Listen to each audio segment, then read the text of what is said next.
ഇതിലെന്താണ് ഇരിക്കുന്നത്? പല ആസനങ്ങളും മനുഷ്യന് കേടാണ്. കാരണം ചിലർ പറയും അവിടെ ഒട്ടിപ്പിടിച്ചു, ഇവിടെ ഉളുക്കി പിടിച്ചു, ഇനി ഒരു രക്ഷയില്ല എന്നൊക്കെ പറഞ്ഞ് ചില ആൾക്കാർ വരാറുണ്ട്. അങ്ങനെ ഒരു രാജ്യത്ത് ഒരുപാടെണ്ണം ഇറങ്ങിയിട്ടുണ്ട്.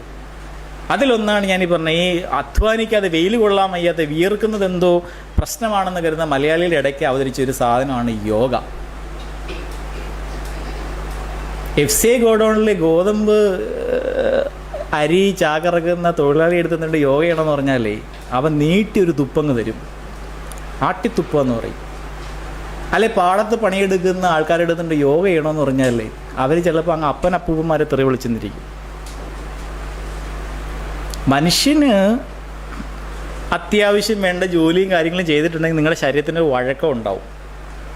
ഇതൊന്നും ചെയ്യാതെ എവിടെയെങ്കിലുമൊക്കെ കൂടി പിടിച്ച് സൊസൈറ്റി ലേഡീസൊക്കെ ആയിട്ട് നടക്കുന്ന ആൾക്കാർ അവരുടെ ഇടയിൽ മാർക്കറ്റ് ചെയ്യാൻ പറ്റിയൊരു സാധനമാണ് യോഗ. കാരണം അതൊരു വ്യായാമ മുറ എന്നതിനപ്പുറം അതിന് വലിയ അതിഭൗതികത്വം കൊടുക്കേണ്ട കാര്യമില്ല.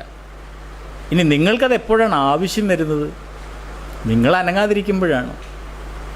നിങ്ങൾ അത്യാവശ്യം വീട്ടിൽ കുറച്ച് പച്ചക്കറിയെ കൃഷി ചെയ്ത് അതിനിടേണ്ട ചാണകം ഒരലൊക്കെ ഇട്ട് ഇടിച്ച് പൊടിച്ച് അങ്ങനെയൊക്കെ ചെയ്ത് പോകുന്ന ഒരാളാണ് എങ്കിൽ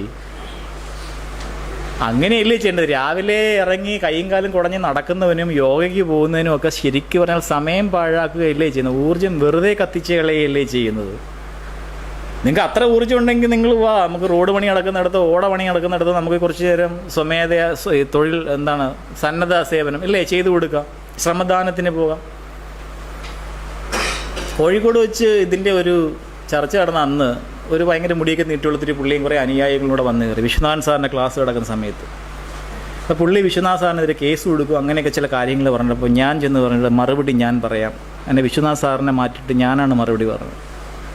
അപ്പോൾ ഞാൻ പറഞ്ഞു, നിങ്ങൾക്ക് ഇത് ഉപയോഗിച്ച് ശ്വാസകോശത്തിൻ്റെ ശേഷി കൂട്ടാൻ പറ്റുമെങ്കിൽ 10 സെക്കൻഡിൽ താഴെ സമയമെടുത്ത് 100 മീറ്റർ ഓടുന്ന ഒരു ഇന്ത്യക്കാരനെ ഉണ്ടാക്കി തരൂ, ഞാൻ അംഗീകരിക്കാം.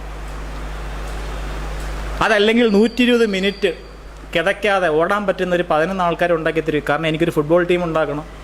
എടാ ഇന്ത്യക്കാരൻ 5 മിനിറ്റ് ഓടുമ്പോഴേ പട്ടി അണയ്ക്കുന്ന അണപ്പ് തുടങ്ങും. അതുകൊണ്ടാണ് നമുക്ക് ഈ ക്രിക്കറ്റ് കളിക്കാൻ പറ്റുന്നത്. അതാകുമ്പോൾ ഇത്തിരി ഓടി ഇത്തിരി മാറി നിന്ന് വീണ്ടും ഓടി പറ്റുമല്ലോ. മറ്റേതങ്ങനല്ല. 90 മിനിറ്റ് യൂറോപ്യൻ ഫുട്ബോൾ എന്ന് പറഞ്ഞാൽ വെടിവെച്ച് വേഗത്തിലാണ് ആൾക്കാർ ഓടുന്നത്.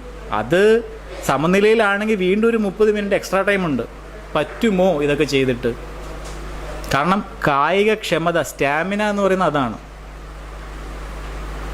അപ്പോൾ വീട്ടിൽ അത്യാവശ്യം നിങ്ങൾക്കൊരു ടേബിൾ ടെന്നീസ് കളിക്കുക വേണ്ട, വീട്ടിലെ ജോലികൾ ചെയ്യുമ്പോഴത്തേക്ക് തന്നെ നിങ്ങളുടെ ഹൃദയത്തിനും ശ്വാസകോശത്തിനും അത്യാവശ്യം അത് പ്രത്യുൽപാദനപരമാണ്. ഒന്നും ചെയ്യാതെ വെറുതെ ഊർജ്ജം കത്തിച്ച് കളയുന്ന ഇത്തരം സാധനങ്ങളുടെ പുറകെ പോയിട്ട് ഞാൻ അത് ചെയ്യുന്നുണ്ട് ഇത് ചെയ്യുന്നുണ്ട്.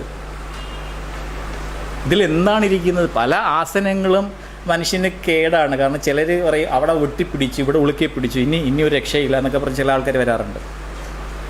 പിന്നെ വേറെ ഒരു പണിക്കും പോകാൻ വയ്യ, വെയിലൊന്നും കൊള്ളാൻ വയ്യ എന്ന രീതിയിൽ ചിന്തിക്കുന്ന ആൾക്കാർ ചെയ്തോട്ടെ, ആ ഒരു വ്യായാമ മുറയെങ്കിൽ അവർ ചെയ്തോട്ടെ എന്ന രീതിയിൽ. നേരത്തെ ഞാൻ പറഞ്ഞല്ലോ, ആദിവാസികളുടെ ആദിക്കുള്ളിയെ നിരുത്സാഹപ്പെടുത്തരുത് എന്ന് പറഞ്ഞ പോലെ നടന്നോട്ടെ, കുറച്ച് പേര് കാശുണ്ടാക്കിക്കോട്ടെ.